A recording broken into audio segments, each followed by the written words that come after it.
आपण पाहत आहात सत्याची बाजू मांडणारं हक्काचं न्यूज चॅनल M24 तास। मिरजेत अण्णाभाऊ साठे पुतळ्यामागील अनधिकृत खोक्यांवर महापालिकेची धडक कारवाई, मटका चालवणाऱ्या खोक्यांवर हातोडा। मिरज येथील क्रांतीवीर अण्णाभाऊ साठे पुतळा व बगीचा परिसरातील बेकायदेशीर खोक्यांवर सांगली मिरज कुपवाड महापालिकेने धडक कारवाई केली आहे। महापालिका आयुक्त संजिता महापात्र यांच्या मार्गदर्शनाखाली अतिक्रमण निर्मूलन पथकाने ही कारवाई पार पाडली। कारवाईबाबत माहिती देताना उपायुक्त स्मृती पाटील यांनी सांगितले की अण्णाभाऊ साठे पुतळ्याच्या पाठीमागील बाजूस अनेक अनधिकृत तसेच अधिकृत खोके आहेत। यातील काही अधिकृत क्रमांक असलेल्या खोक्यांमध्ये बेकायदेशीरपणे मटका हा जुगार चालवला जात असल्याचे निदर्शनास आले होते। या बेकायदेशीर कृत्यांचे व्हिडिओ चित्रीकरण देखील प्रशासनाकडे उपलब्ध झाले आहे।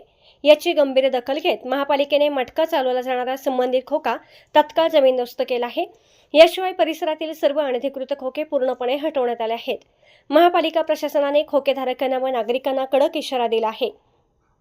अधिकृत क्रमांक असलेले खोके असले तरीही त्या ठिकाणी कसलाही बेकायदेशीर किंवा बेकायदेशीर व्यवसाय चालवता येणार नाही। हा महापालिकेच्या अटी व शर्तींचा थेट भंग आहे।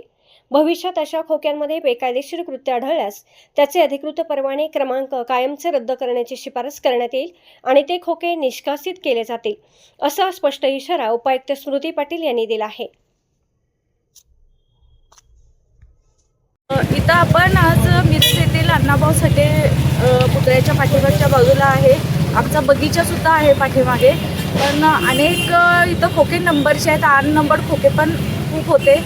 आमचे आयुक्त मॅडम आहेत संजिता महापात्र यांच्या मार्गदर्शनाखाली ज्या नंबर्ड खोक्यामध्ये आज आम्हाला मटका खेळताना आढळून आलेला आहे, त्याचे व्हिडिओ शूटिंग पण आहेत। तर ती खोके आम्ही आज जमीनदोस्त केले आणि त्यांचे नंबर पोठवण्याचं काम आम्ही पुढं करू।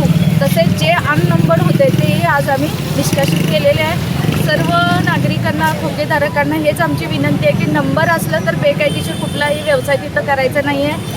अटी शर्तीचा तो भंग आहे आणि जर तसं आढळून आलं तर कायमचे नंबर रद्द करण्याबाबत शिफारस करण्यात येईल आणि सदरचं खोकंसुद्धा आम्ही निष्कासित करू।